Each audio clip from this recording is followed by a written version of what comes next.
March மாசம் அப்படிங்கிற பார்த்தோம்னா, ஒரு தீவிர சிந்தனையில, உங்களோட லட்சியத்த நோக்கி, உங்க ஒரு குறிக்கோள நோக்கி சிந்திக்கக்கூடிய ஒரு மாசமா இந்த மார்ச் மாசம் அப்படிங்கிறது இருக்குங்க.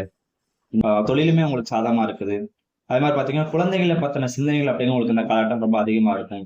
ஸோ 5ஆம் இடத்துல வந்து பார்த்தீங்கன்னா, பொதுவா நம்மள புத்திஸ்தானம் அப்படின்னு சொல்லுவாங்க. ஸோ இத்தன கிரகங்கள் இருக்கனால, நீங்க ஒரே நேரத்துல 2 விஷயத்த திங்க் பண்ணுவீங்க. ஸோ கடைசி 2 வார காலங்கள் வந்து பார்த்தோம் அப்படின்னா, உங்களுக்கு வந்து எதிர்ப்புகள் கொஞ்சம் அதிகமா இருக்கும். பொதுவா துலாம் ராசி மேல அட்வைஸ் விரும்ப மாட்டீங்க நீங்க. நீங்க வந்து நீங்களே பார்த்தா 4 பேருக்கு அட்வைஸ் பண்றவங்க. ஸோ அப்படிங்கும் பார்த்தா அப்பன்னா மத்தவங்க உங்களுக்கு வந்து நீங்க இந்த விஷயத்த இப்படி பண்ணா கரெக்ட்டா இருக்கும் அப்படின்னு உங்களுக்கு அட்வைஸ் பண்ணாங்க அப்படின்னா, அத நீங்க வந்து பெருசா எடுத்துக்க மாட்டீங்க. முக்கியமா கர்மா மேல வந்து அதிகப்படியா நம்பிக்கை வைக்கிறவங்க. நம்ம என்ன பண்றோமோ, அதான் நமக்கு திரும்ப ரிட்டர்ன் வரும் அப்படிங்கிறதுல நீங்க அதிகப்படியா நம்பிக்கையோட இருக்கிறவங்க. ஆமா. சோ அதனால வந்து பார்த்தோம்னா, இந்த காலகட்டங்கள்ல வந்து பார்த்தா, நீங்க ஒரு விஷயம் வந்து பார்த்தோம்னா, ஓகே இது இந்த மாரி பண்ணா கரெக்ட்டா இருக்கும். இதுதான் வந்து நியாயப்படி செய்யணும் அப்படிங்கிற மாரி பார்த்தா, நீங்க ஒரு விஷயம் வந்து யோசிச்சு வச்சிருப்பீங்க.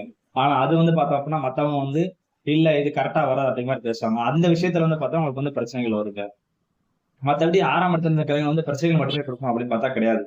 உங்களுக்கு யார் பிரச்சனைகள் குடுக்குறாங்களோ, அவங்க வந்து உங்கள பார்த்து பயப்படக்கூடிய அமைப்பு இந்த காலகட்டங்கள்ல இருக்கு. 6ஆம் இடம்ங்கிறது பார்த்தீங்க அப்படின்னா, எதிரிகளை ஜெயிக்கக்கூடிய ஸ்தானம். போட்டிகள வெற்றி பெறக்கூடிய ஸ்தானம். இந்த காலகட்டம் நீங்க கலந்துக்கிடக்கூடிய போட்டிகள்ல நீங்க வெற்றி பெறுவீங்க. நீங்க விளையாட்டுத் துறையா இருக்கட்டும், இல்லாட்டி நீங்க எழுத்து சம்பந்தப்பட்ட துறையில இருக்கட்டும், எந்த துறையில இருந்தாலும் பார்த்தீங்கன்னா, 6ஆம் இடத்துல உங்களுக்கு வந்து சூரியன், சனி சேர்க்கை இருக்கும்போது, உங்களுக்கு வந்து வெற்றி அப்படிங்கிறது கன்ஃபார்மா உண்டுங்க. அதே மாரி ஒரு சில நண்பர்களுக்கு வந்து இந்த கடைசி 2 வார காலகட்டங்கள்ல தூக்கமும் பெருசா இருக்காது.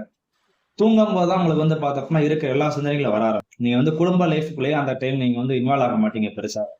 நான் வந்து தொழில்ல முன்னேறணும், வேலை பார்க்குற இடத்துல நல்ல ஒரு நல்ல பேர் வாங்கணும், நல்லா சம்பாதிக்கணும் அப்படிங்கிற எண்ணங்கள் வந்து பார்த்தீங்கன்னா, கடைசி 2 வார காலகட்டங்கள் அதிகப்படியா இருக்கறனால, குடும்ப விஷயங்கள நீங்க அதிகமா தலையிட மாட்டீங்க. முதல் 2 வார காலகட்டங்கள்ல நீங்க குடும்பத்தையும் பார்த்துப்பீங்க, வேலையும் பார்த்துப்பீங்க, சுத்தி இருக்க எல்லாரையும் பார்த்துப்பீங்க. ஆனா கடைசி 2 வார காலகட்டங்கள்ல பார்த்தீங்கன்னா, இதுக்கு டோட்டல் ஆப்போசிட்டா இருப்பீங்க. வேலை, தொழிலு, எப்படி முன்னேறணும்?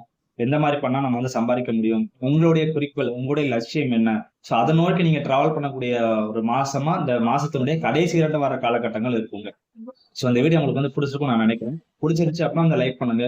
மத்தவங்களுக்கும் ஷேர் பண்ணுங்க. நம்ம சேனல் இதுவரைக்கும் நீங்க சப்ஸ்கிரைப் பண்ணாம இருந்தீங்கன்னா, மறக்காம சேனல் வந்து சப்ஸ்கிரைப் பண்ணிருங்க.